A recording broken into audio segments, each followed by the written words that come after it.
Hi Creatives, it's Claire from Radcamp, and in this video I want to talk a little bit about outsourcing your bookkeeping. Now, I read an email from one of my money mentors, and it basically said just outsource it already because you should be focusing on the making money, not the organizing of money. And I found that firstly very dismissive of anybody that wants to do their own bookkeeping, and it said regardless of whether you enjoy it or not. And I was like, well, if there's parts of our business we enjoy, is it the best plan to just outsource them because? Not for me. And then secondly, it's just like outsource it already because that's where you want to go. It's fine, but you can't just outsource something. It's not something that happens overnight, click of your fingers, instantly. Like, there's a certain level of responsibility that you have to put in to be able to outsource anything. Now, you're not necessarily going to need to be involved in the entire process, but you need to be responsible for it, because what I see happen is people outsource their bookkeeping as a way of avoiding their money stuff. And if you've signed up for the 7 signs video, that is a bit of a sneak peek into what one of the 7 signs is. And I'm not saying that outsourcing is a bad thing. What I'm saying is outsourcing as a knee-jerk reaction, outsourcing as a way of avoiding, outsourcing as trying to pass off the responsibility to somebody else isn't the best plan. Getting help with the technical aspects, getting somebody to help show you the ropes, getting somebody who you trust and who is reliable, yeah, they're all good things, but ultimately you have to be responsible.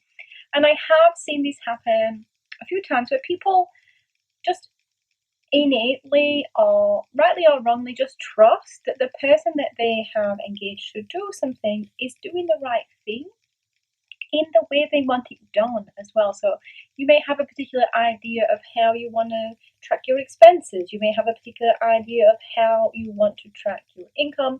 You may have particular desires around the actual format of how your reporting comes through.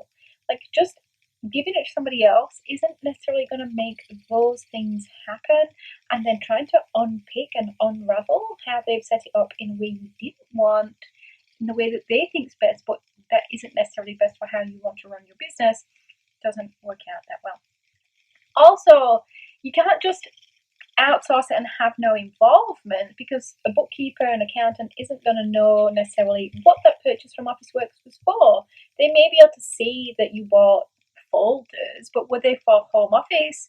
Were they for an event you're running? Were they actually for your personal use, but you accidentally used the wrong card when you paid at Officeworks? If you send an invoice or a receipt with mixed things, you went to Bunnings, my favourite, and I bought a few things and I just checked out at once, but some of those things were for my jewellery business and some of those things were for me personally. My bookkeeper or accountant would never be able to pick that apart, really. So you can't just outsource and never have anything to do with it again, because you need to provide the information and you need to be responsible. Like, it's your business, it's your numbers, it's your money. Just to palm that off to somebody else doesn't generally work out that well. Even when, your bookkeeper's reliable and trustworthy and a good person and they're doing the best they can, like, you have to be there checking the information. What I see so often is people don't cross-check. They're like, oh, that's what the bookkeeper says, therefore it must be right. Unfortunately, we're all human and everybody makes mistakes. And even if you've sent information in an email, it's very easy for that to get, miscommunicated, misunderstood, and something not actually to be right. So you should be prepared to oversee, control, and be responsible for something, even if you're outsourcing it. And that is one of the reasons I work with my clients, so that they develop that knowledge, we get their systems to where they need to be. Even if they're going to outsource, they need enough knowledge to be dangerous, as I like to say. If they were let loose on it. They would be able to do a few things. They'd probably also be able to muck up a few things. That's the dangerous part. And it not be necessarily completely obvious. They need to understand their systems, how it works.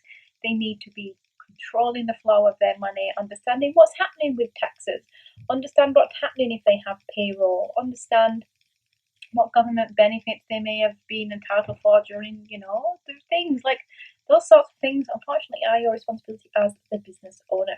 So take steps towards outsourcing, but never think you're just once and done and you can wash your hands of it. That is not how it works for finance, and it's probably not how it works for any aspect of business, really. So have a great Friday. This is a pre-recorded video because I have an all-day training, and unlike last Friday where I thought I'd just pop in the lunch break and do a Facebook Live, realised that probably was unlikely, so I decided to bring you this recorded video. I hope you have something wonderful planned for the weekend. We are very much now in the run-up to Christmas, but there is still time to make money. There is still time to make a profit. There is still time to work in your business. So I will see you next week. We're talking about more of the signs that you're avoiding your money. And until then, happy financing.